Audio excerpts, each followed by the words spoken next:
오늘 본문은 사도행전 7장 1절부터 사실 마지막 절까지 다 읽어야 되는데 본문이 너무 길어서 여러분들이 좀 집에 가셔서 꼭 사도행전 7장을 다 읽어보시기를 권해드리고요.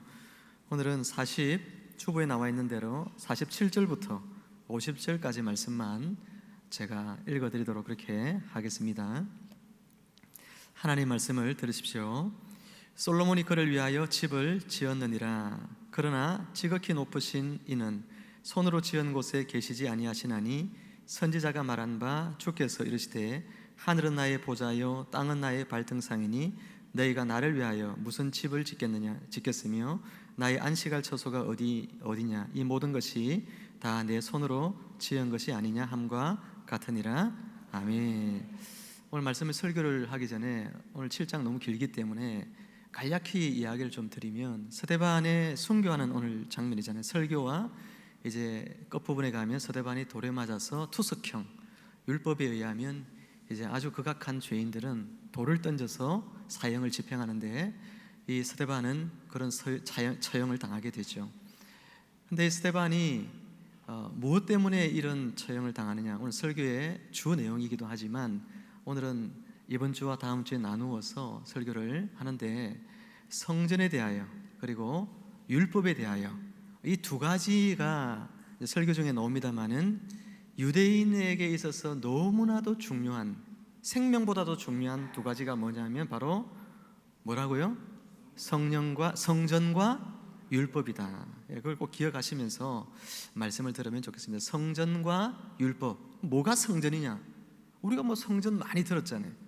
성전이 뭐냐? 이거 오늘 우리가 설교 시간에 들을 내용이고요. 다음 주에는 그러면 율법이 뭐냐? 율법이 그렇게 나쁜 거냐? 율법이 뭐길래 예수님께서 그렇게 율법에 대해서, 또 스데반이 율법에 대해서 이야기할까? 그리고 이게 돌에 맞아서 죽을 만한 일이었을까? 이것에 대하여 여러분 다음 주까지 말씀을 통해서 은혜를 함께 나누면 좋겠습니다. 한번 오늘 말씀의 제목을 우리 같이 한번 따라하고 말씀 나누면 좋겠네요. 한번 따라합니다. 성전에서 참 성전을 말하다. 한 번 더 따라합니다. 성전에서 참 성전을 말하다. 네, 그렇습니다. 오늘 성전에서 참 성전을 말하다 제목으로 말씀을 나눌 때 성전을 바르게 알고 그리고 참 성전 안에서 하나님의 임재의 축복을 누리는 저와 여러분들이 되기를 주님의 이름으로 축원합니다. 축원합니다. 아멘. 요즘 우리나라에 가장 핫한 그런 관심사, 이슈가 있다면 우리 집사님 대표기도 시간에 언급하셨지만 요즘 일본 문제가 아닌가 생각이 듭니다. 연일 TV 뉴스를 틀면 항상 헤드라인에 일본과의 이 통상 무역 마찰, 그리고 일본 제품 불매운동, 일본 여행 가지 말자, 뭐 이런 것들에 대해서 계속해서 떠들고 있죠. 2000년 전에는 여러분, 예루살렘이라는 이 도시에 어떤 이슈가 가장 큰 관심사였을까? 여러분, 뭐니 해도 예수 그리스도 그분에 대한 이야기들이었습니다. 많은 사람들이 예수님을 환호했죠. 가는 곳마다 예수님은 주목을 받았습니다. 그렇지만 유독 한 부류의 사람들, 종교 지도자들, 성전에서 일을 하는, 또 성전을 섬기는 그런 사람들, 또 말씀을 맡아서 회당에서 가르치며 백성들에게 하나님의 교훈을 가르치는 사람들, 유독 하나님 편에 가장 가까이 있어야 하는 사람, 또 있다고 생각되어지는 이 두 부류의 사람들만이 예수 그리스도에 대하여서 적대적이었습니다. 왜냐하면 당시에 이 종교 지도자들, 성전에서 일하는 사람들은 그 성전을 기반으로 해서 부를 축적하던 그런 사람들이었습니다. 성전에 많은 사람들이 몰려와 예배를 드리는 그 인원이 많을수록 그들에게는 더 많은 부가 쌓여졌습니다. 그리고 그 부를 통해서 자신들의 자녀들에게로, 대제사장은 대제사장 자녀들에게로 계속해서 그 자리가 세습이 되어집니다. 그래서 그 쌓아 올린 부를 통해서 또 그 자녀가, 또 그 자녀들이 계속해서 그 거대한 성전에서 그 모든 기득권들을 누리며 살고 있는데, 예수님이 그런 것들을 정면으로 비난하셨습니다. 그렇기 때문에 이 종교 지도자들이 예수님을 죽이려고 백성들을 선동질하고, 그래서 결국은 어떻게 했습니까? 십자가에 죽게 하는 데까지 성공한 것입니다. 그런데 오늘 본문에 보면 이제 지난주에 이어서 사도도 아니고 그냥 일개 평신도에 불과한 스데반 집사가 예수 그리스도 그분에 대해서 이제 겨우 그 상처를 잊어가고 있는 이 종교 지도자들에게 예수님에 대하여 떠올리게 만들었습니다. 사도행전 6장 14절 말씀을 우리 성경 보면서 같이 한번 읽어볼까요? 6장 14절 시작. 그의 말에 이 나사렛 예수가 이곳을 헐고 또 모세가 우리에게 전하여 준 규례를 고치겠다 함을 우리가 들었노라 하거늘. 아멘. 여러분, 우리 몸을 지탱해 주는 가장 중요한 요소가 뭐죠? 바로 척추입니다. 그렇죠? 근데 척추가 무너지면 다 무너지는 거예요. 유대인의 삶에 있어서 가장 중요한 척추와 같은 두 가지, 제가 조금 전에 말씀을 드렸습니다만 뭐죠? 성전과 율법이라는 거예요. 성전과 율법은 유대인의 삶의 척추와 같이 중요한 존재의 근거입니다. 그런데 이것에 대해서 불경스러운 말을 하고 있는 겁니다. 무슨 이야기입니까? 예수가 이 성전을 헐 것이다. 그리고 모세가 우리에게 전하여 준 규례, 율법이죠. 율법을 고치겠다 함을 우리가 들었다는 것입니다. 누가 이야기하고 다녔다는 거죠? 스데반이 성전에 대하여, 율법에 대하여 예수가 했던 것처럼 똑같은 이야기들을 지금 예루살렘에서 하고 돌아다니고 있다고 하는 이야기입니다. 바로 이것에 대하여서 종교 지도자들은 반감이 있었고 스데반을 지금 공회 앞에 세워둔 것입니다. 그리고 스데반은 비록 잡혀와 있지만 이곳에서 긴 오늘 7장의 이 설교를 통해 가지고 그들에게 성전과 율법에 대하여 성경적인 참된 의미를 가르쳐주고 있는 것이죠. 이 문제는 비단 2000년 전의 이야기가 아닙니다. 오늘 우리의 문제입니다. 여전히 우리가 안고 있는 문제요, 우리가 풀어가야 할 문제입니다. 오늘은 성전과 율법 이 두 가지 중에서 성전 문제에 대하여 스데반의 설교 부분들을 발췌해서 우리가 참 성전이 무엇인가, 그것을 오늘 말씀을 통해 깨닫기를 원하고, 우리가 참 성전 되어서 우리 안에 거하시는 하나님의 임재하심, 하나님이 우리와 함께 하심, 그 은혜와 그 축복을 우리가 참 성전으로서 누려가는 은혜가 여러분 삶 가운데 날마다 있어지기를 주님의 이름으로 축원합니다. 유대인의 성전에 대한 고정관념 세 가지가 있습니다. 첫 번째는 성전은 크고 화려해야 한다. 여러분 주부에 다 들어있죠? 주부를 뒷면을 넘겨보시면 오늘 설교에 대략적인 내용들이 나와 있습니다. 첫째는 성전은 뭐 해야 된다고요? 크고 화려해야 한다. 두 번째는 뭡니까? 성전은 예루살렘이 있어야 된다. 곧 성전은 장소적인 개념으로 생각했습니다. 성전은 예루살렘이라는 그 곳에 세워져 있는 것, 그것이 성전입니다. 세 번째는 뭡니까? 하나님은 오직 그 성전에만 계신다라고 하는 것이 유대인들에게 있는 성전관이에요. 여러분, 성전이 왜 크고 화려해야 한다고 생각합니까?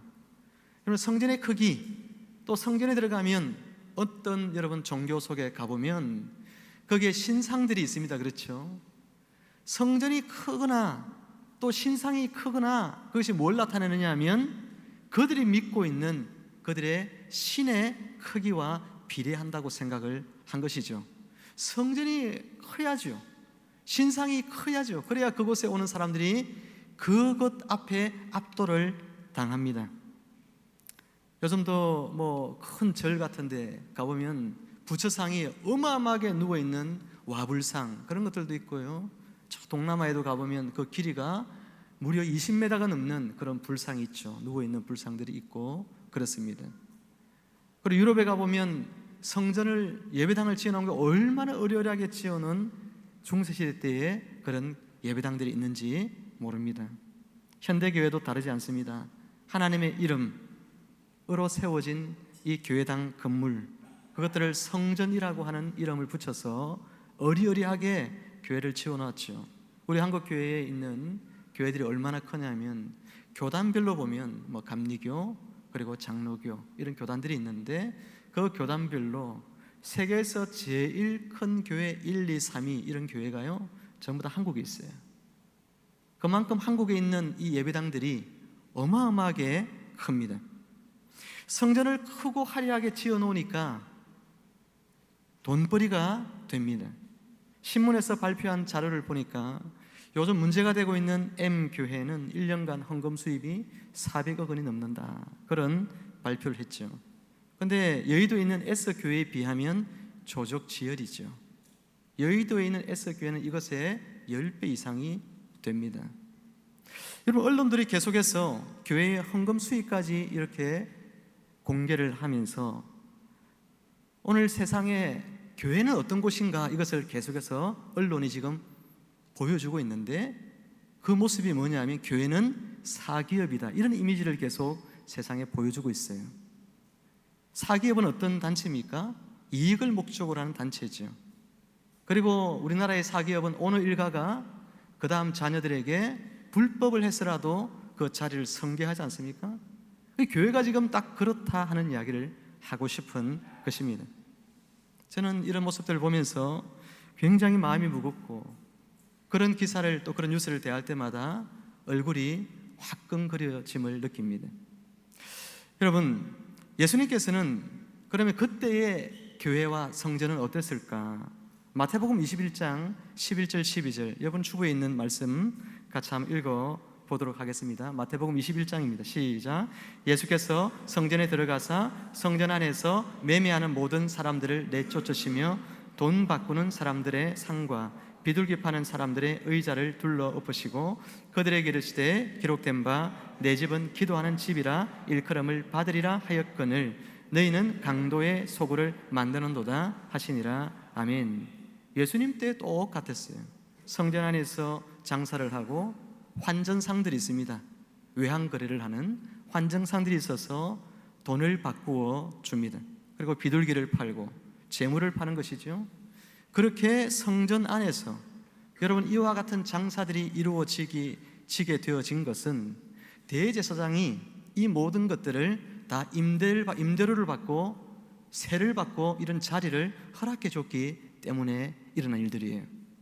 물론 이런 일들이 멀리서 타국에서부터 오는 예배자들, 순례자들, 그들이 성전에서 예배를 더 편리하게 드리도록 하는 그런 하나의 방편이긴 했지만, 그러나 이것이 대제사장 집안에 부를 축적하는 아주 중요한 그런 수단이 되어지고 만 것입니다.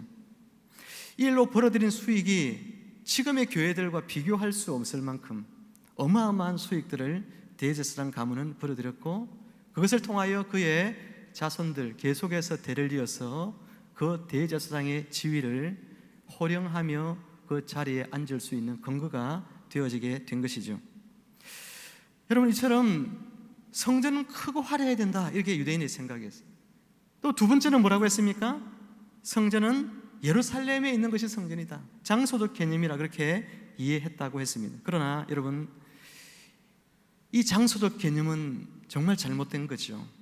오늘 우리가 예배당을 두고서 어떤 분들이 하나님의 성전이라 이렇게 이야기하는 분들이 종종 있는 것을 봅니다. 우리는 이것이 하나님의 성전이라고 이야기할 때에는 물론 하나님이 이곳에 임재해 계실 때, 그때 우리가 이곳이 하나님의 성전이라고 이야기하는 것은 틀린 이야기가 아니죠. 그러나 예배당 자체를 하나님의 성전이다 이렇게 이야기하는 것은 아주 틀린 이야기고, 그 언어 속에는 감추어져 있는 목적이 있음을 의심할 수가 있다는 것입니다. 여러분, 예배당 건물은 그냥 건물일 뿐입니다. 벽돌로 쌓여져 있는 콘크리트 건물들이 대부분들일 뿐입니다. 그것은 절대로 성전, 그냥 저절로 성전이 되어지는 것은 아닙니다. 그곳에 하나님의 영이 충만히 임하여 하나님의 백성들과 만남이 있을 때, 그때 그 예배당은 성전이 될 수 있지만, 그러나 하나님의 영이 떠나버린 예배당은 더 이상 성전의 기능을 가질 수가 없는 것이죠. 그러니 예배당을 그냥 성전이라고 이야기하는 말에 속아서는 안 되는 것입니다. 그리고 세 번째, 유대인들에게 있어서 하나님은 이 성전, 이 장소적 개념의 성전 안에 계신다, 그렇게 이야기를 했는데, 여러분 이것도 아주 틀린 이야기죠. 예루살렘 성전이 역사 속에 보면 여러분 2번 무너집니다. 여러분 성전이 무너지면 어떻게 되겠어요? 그러면 하나님이 그 안에 계시다고 한다면 하나님이 무너지는 성전의 돌더미에 깔려서 어떻게 됐어요? 돌아가시는 거, 하나님께서. 그런 결과로 되어지는 겁니다. 그렇기 때문에 하나님이 그 성전 안에 계신다, 이런 사상은 이해할 수가 없는 그런 사상이라 하는 것입니다. 여러분 성전에 왔을 때 사람들이 거룩한 척 하죠. 근데 하나님이 성전 안에만 계시다고 생각하는 사람들은요, 예배당 바깥에서는 어떻게 사느냐는 거죠. 성전 바깥에서는 어떻게 살까요? 하나님이 저 성전 안에 계시니까 성전 바깥에서는 내 마음대로 삽니다. 그곳에서는 죄를 마음껏 짓습니다. 예수님께서 사람들에게 이런 이야기를 했습니다. 하나님의 기도하는 집인 이 성전을 너희는 강도의 소굴로 만들었다, 그렇게 이야기했죠. 아까 읽었던 말씀에. 이 말씀의 뜻이 뭐냐? 여러분 강도들을 생각해 보면 이 강도들은 소굴이 있습니다. 그렇죠? 소굴에서 나와가지고 바깥에 나와서 말 타고 가면서 뭡니까? 약탈을 하죠. 어떤 마을에 가서 어떤 사람에게 약탈을 해가지고 어디로 돌아옵니까? 소굴로 돌아옵니다. 그렇죠? 그래서 열려라 뭐죠? 참깨 이러면 이제 문이 열리고 그러잖아요. 그렇게 해서 소굴로 돌아오는데, 여러분 강도가 바깥에서 강도짓을 할 때 마음이 두렵겠어요? 안 두렵겠어요? 두렵죠. 혹시라도 더 힘이 센 사람들이 무장해가지고 자신들을 죽이면 어떡하나 두려움이 있습니다. 그렇기 때문에 약탈을 할 때 최대한 빠른 시간에 약탈을 해서 어떻게 해요? 자기의 소굴로 들어가서 거기서 고기 구워 먹고 술 먹고 파티를 벌이면서 안도하는 것입니다. 예루살렘 성전을 강도의 소굴이라고 예수님이 비유하신 것은 바로 그 이야기입니다. 성전 바깥에 가서는 마음대로 산다는 겁니다. 거기서는 언행도 거칠고 행위도 제약되고 그렇게 막 마음대로 살면서 이 성전 안에 들어오면 안도하는 이 도적대들처럼 이곳에 들어오면 평안을 느낀다는 겁니다. 마치 아무 일도 없었던 것처럼 성전 안에 들어와서 그곳에 하나님께 제사를 드리고, 그리고 이제는 하나님이 나의 죄를 용서해 주셨고 하나님 나를 구원해 주셨다는 그런 위안을 스스로 이 성전 안에서 받아 누린다는 이야기입니다. 성전 제사장들이 사람들이 죄를 안 짓도록 가르쳐야 되죠.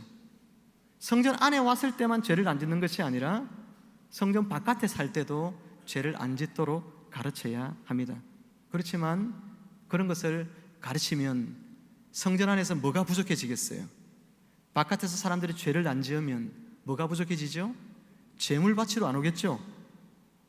헌금하러 안 오겠죠?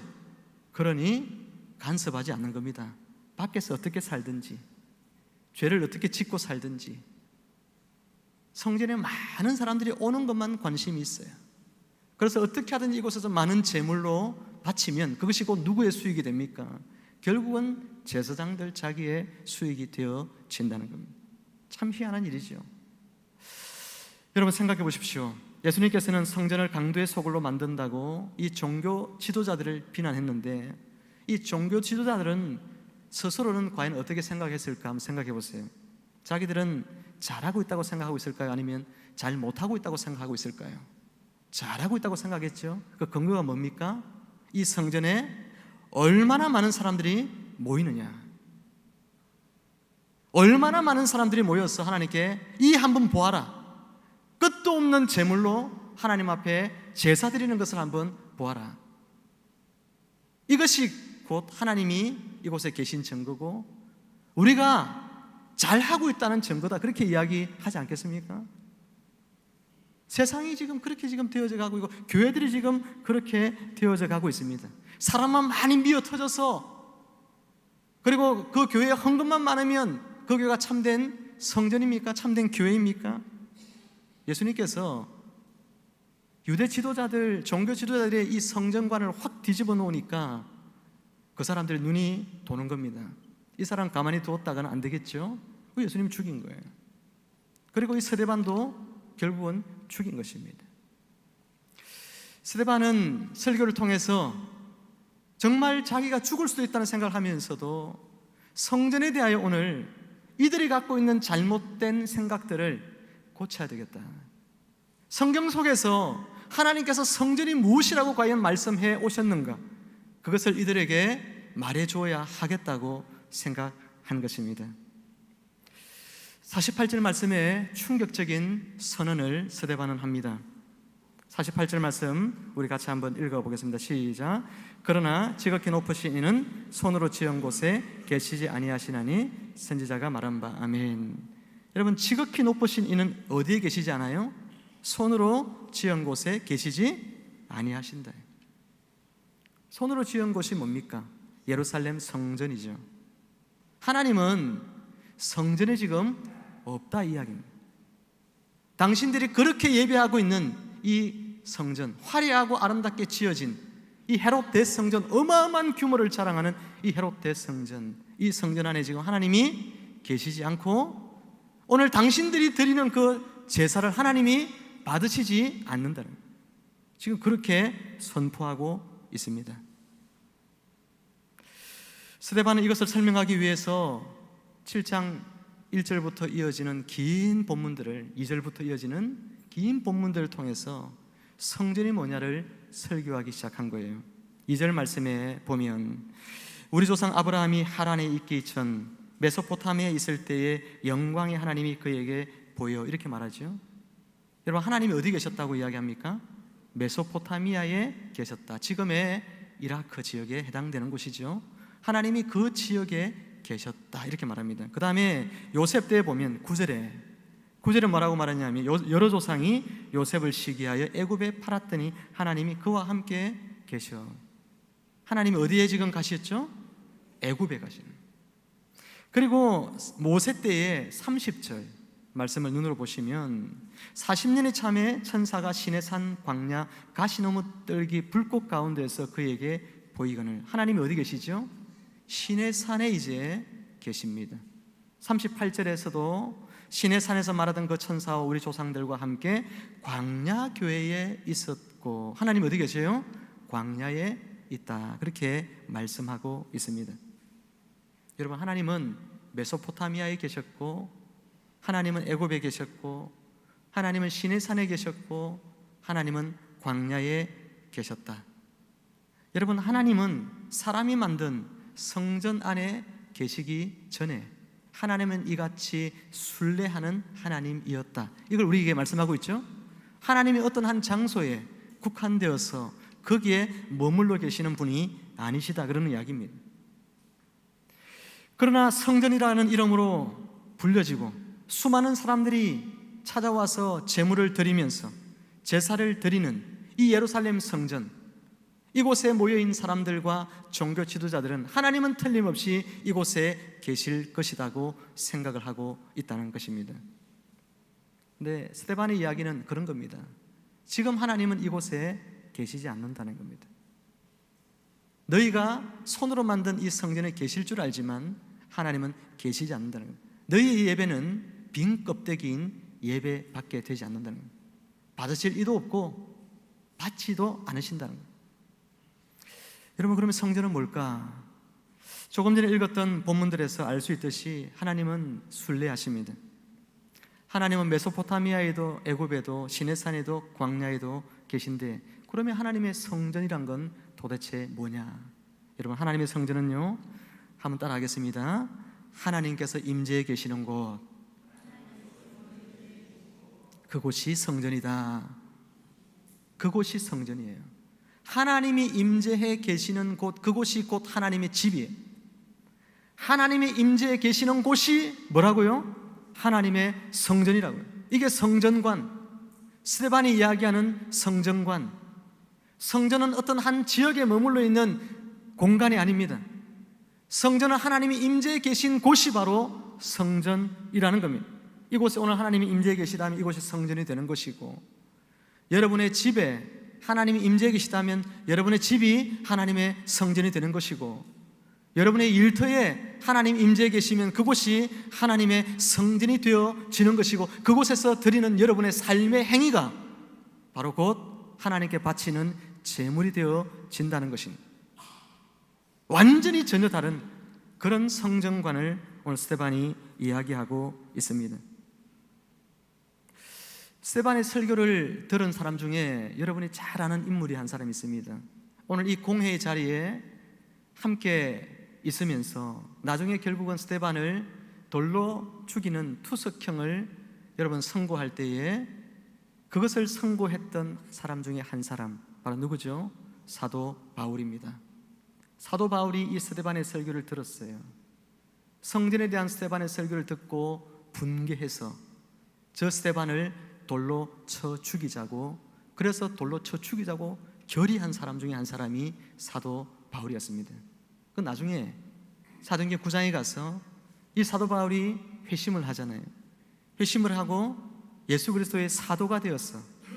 이제 교회마다 복음을 증거해서 교회를 세우고 이렇게 하게 되는데, 고린도 교회에 보낸 그의 첫 번째 편지에서 사도 바울은 성전이 뭐냐, 이것을 두 가지를 우리에게 이야기해 주었습니다.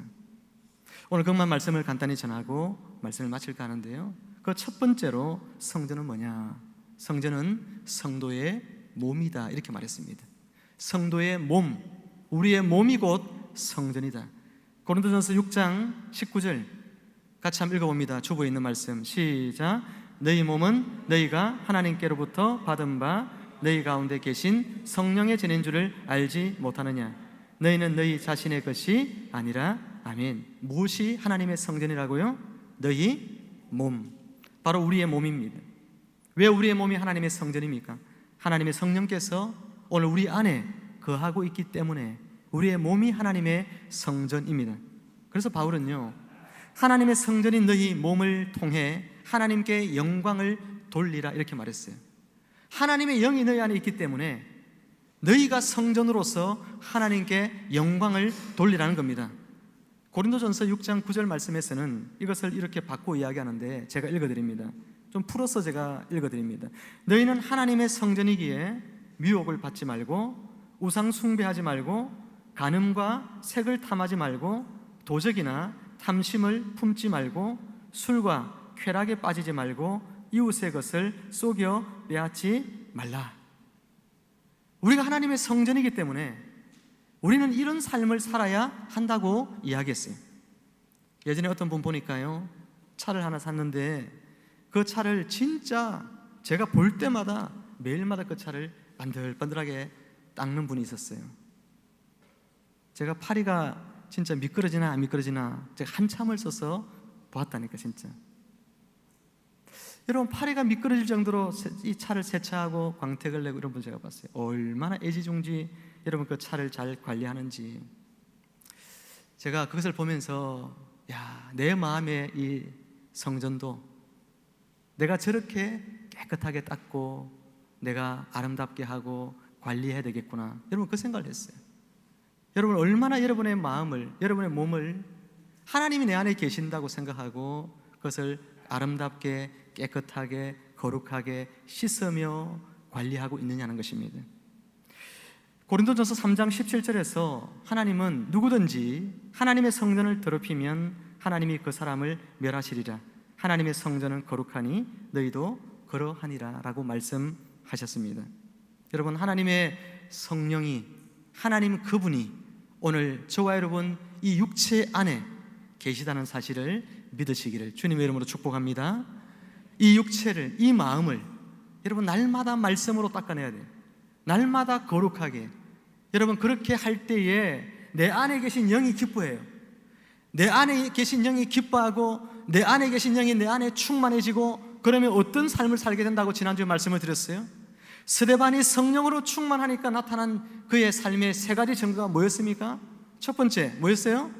지혜를 얻었어요. 두 번째 뭐였어요?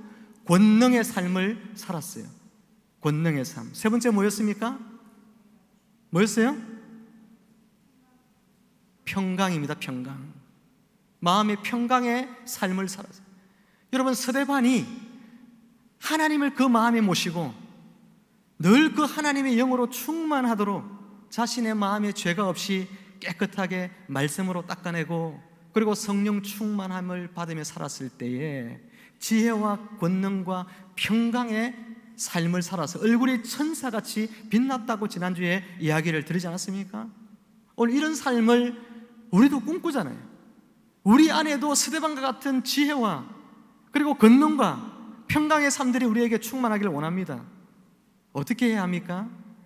성전된 우리의 마음을 닦아야 돼요. 말씀으로 씻어야 됩니다.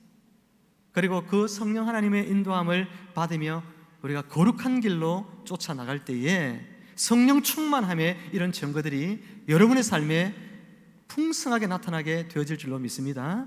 이런 삶을 살아야 되는 거예요. 두 번째 성전은 뭐냐? 바울은 두 번째 성전은 구원받은 성도들이라고 이야기했어요. 즉 교회입니다. 눈에 보이지 않는 교회, 눈에 보이는 이 광주 샘물교회가 아니라 오늘 예수 그리스도의 보혈로 말미암아 씻음받아 하나님의 백성이 된 사람들, 눈에 보이지 않는 그 교회, 그 성도들, 그 사람들이 바로 성전이다 이야기를 했습니다. 고린도전서 3장 16절 읽어볼까요? 시작. 너희는 너희가 하나님의 성전인 것과 하나님의 성령이 너희 안에 계시는 것을 알지 못하느냐. 아멘. 여러분, 고린도 교회 성도들, 그들을 바울은 뭐라고 불렀습니까? 너희가 뭐라고 했어요? 하나님의 성전이다. 여러분, 성전은 건물이 아닙니다. 성전은 사람입니다. 한번 따라 합시다. 성전은 사람이다. 사람이에요. 건물이 아닙니다. 중세교회의 화려하고 높은 교회 건물들, 그 건물들이 성전이 아닙니다. 교회가 그렇게 높은 첨탑을 올리고 교회를 지으려고 했을 때 교회는 결국은 무너지고 말았습니다. 미래학자 최윤식 박사가 2028년에 한국 교회는 절벽에 다다르게 될 것이다 예언을 했습니다.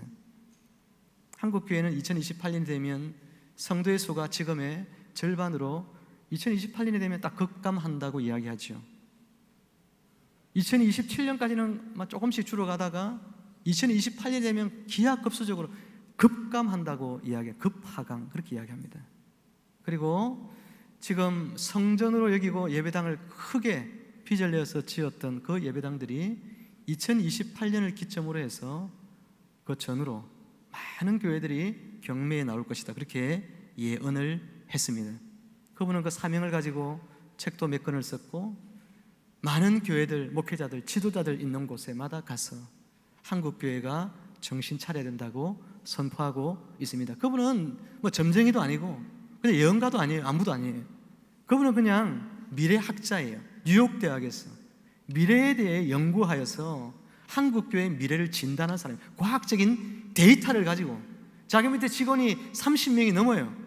그 수많은 직원들이 과학적인 데이터를 가지고서 넣어서 낸 결론이 2028년이 되면 한국 교회에 절벽이 온다는 겁니다.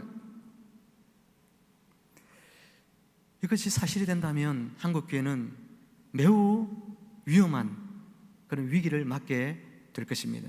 지금이라도 한국 교회는 그분의 말을 귀 기울여야 됩니다.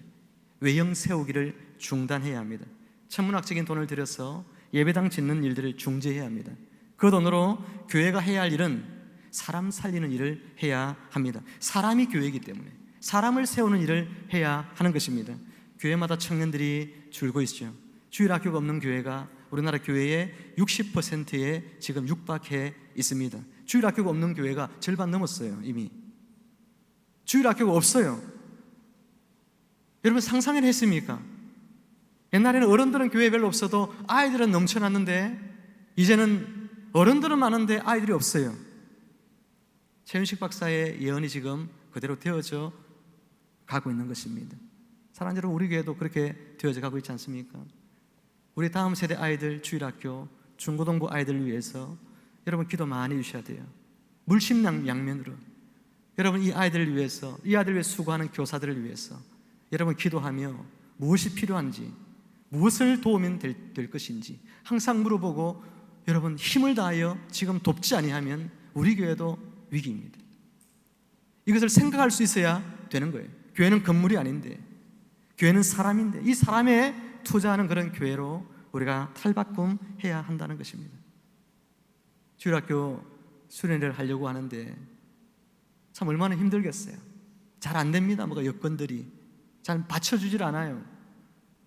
여러분, 격려해주고 교사들 지지해주고 아이들 보내어주고 또 뭐가 필요하면 도와주고 한다 하면 가서 참석해주고 그렇게 해주는 여러분들 되어서 우리가 정말 사람이 교회인 줄을 보여주는 광주 샘물교회가 되기를 주님 여러분 축복합니다.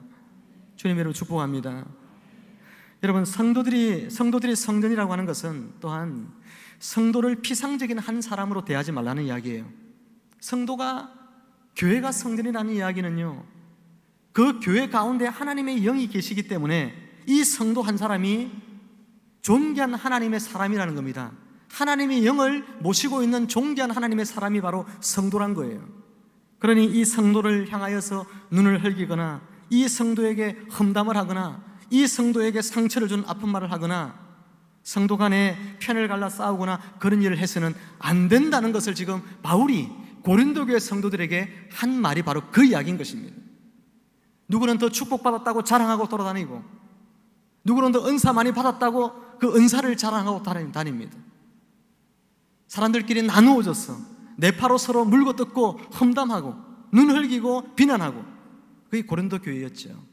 바울은 이야기합니다. 너희 교회가, 너희 한 사람 한 사람이 하나님의 임재하심이 있는 너희가 바로 하나님의 성전인데 그 거룩한 성전을 존귀 여기라고 이야기하고 있는 것입니다. 사랑하는 성도 여러분, 옆 사람 보면서 이렇게 축복합시다. 집사님은 하나님을 모신 존귀한 성전입니다. 시작.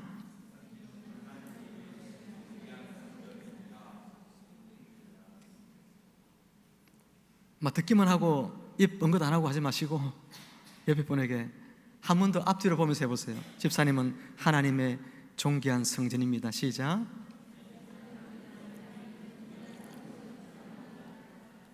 네, 얼마나 존귀한 성전이에요. 얼마나 귀한 분들입니다. 하나님의 영이 그 속에 있다고 생각하고 하나님이 들어와 사실 만한 그런 사람이 얼마나 귀한 것이냐. 말씀을 맺습니다. 사랑하는 성도 여러분, 예레미야 선지자는 성전 입구에 서서 하나님께 예배하러 들어가는 유다 사람들에게 여러분 이런 이야기를 남겼습니다. 우리 주부에 있는 말씀 같이 읽어볼까요? 시작. 너희는 이것이 여호와의 성전이라 여호와의 성전이라 여호와의 성전이라 하는 거짓말을 믿지 말라. 아멘.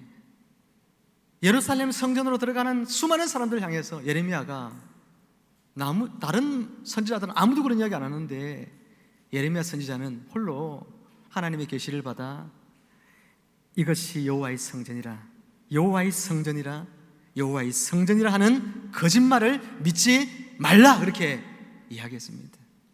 화려하고 크다고 성전이 아닙니다. 건물이 성전이 아닙니다. 성전은 뭐였습니까? 성전은 바로 우리의 거룩한 몸이요. 그러니 이 몸을 우리가 어떻게 관리해야 돼요? 말씀으로 거룩하게 우리가 씻어내고 하나님이 우리 안에 충만히 임재하시도록 하면 우리는 성령 충만의 그런 축복들을 누리며 사는 것입니다. 뿐만 아니라 성전은 뭐가 성전이었습니까? 바로 너희가 하나님의 교회가 사람이 곧 성전입니다. 사람이 투자하는 교회 되어야 되고 사람을 존귀 여기는 교회가 되어질 때 그것이 바로 참 성전의 의미를 아는 성도들이 모여있는 교회가 되어지는 것입니다. 말씀을 맺으면서 오늘 우리는 참 성전이 무엇인지를 들었습니다. 참 성전이 무엇인지를 알았으니 참 성전의 삶을 살아감으로 말미암아 하나님이 축복하시는 인생들, 하나님이 축복하시는 우리 광주 샘물교회가 되어지기를 주 예수 그리스도 이름으로 축원합니다. 축원합니다. 기도하겠습니다. 하나님 아버지, 이것이 성전이라 이것이 성전이라 이것이 성전이라 하는 거짓말을 믿지 말라고 소리 높여 외쳤던 예레미야의 선포처럼 하나님 이 시대를 향하여도 주님 말씀하십니다. 이것이 성전이라 이것이 성전이라 거짓된 성전의 개념으로 오염되어 있는 우리의 마음들을 씻어주시고 이 시대의 성도들의 마음에도 거짓된 성전의 개념으로 하나님 아버지 그들의 마음들이 오염되어 있다면 깨끗하게 정화하여 주셔서 참 성전의 의미를 알고 참 성전을 세워나가며 참 성전에 계신 하나님을 경배하는 주의 백성들이 다 될 수 있도록 하나님이 은혜를 베풀어 주옵소서. 감사드리며 한 주간의 삶 속에서도 우리의 일터가 하나님의 임재하심이 있는 성전이 되게 하여 주옵소서. 일터 속에서도 우리의 삶으로 하나님 앞에 향기로운 제물로 바쳐드리는 하나님 저희들 다 될 수 있도록 하나님이 은혜 내려 주옵소서. 하나님의 능력이, 하나님의 성령의 힘주심이 저희들의 삶 가운데 함께 하여서 세상 속에서 무너지지 말고 하나님의 은혜로 성전의 삶을 잘 살아 세상 사람들에게 복음의 빛을 비추는 주의 백성들 되게 해 주옵소서. 예수님의 이름으로 감사하며 기도드리옵나이다. 아멘.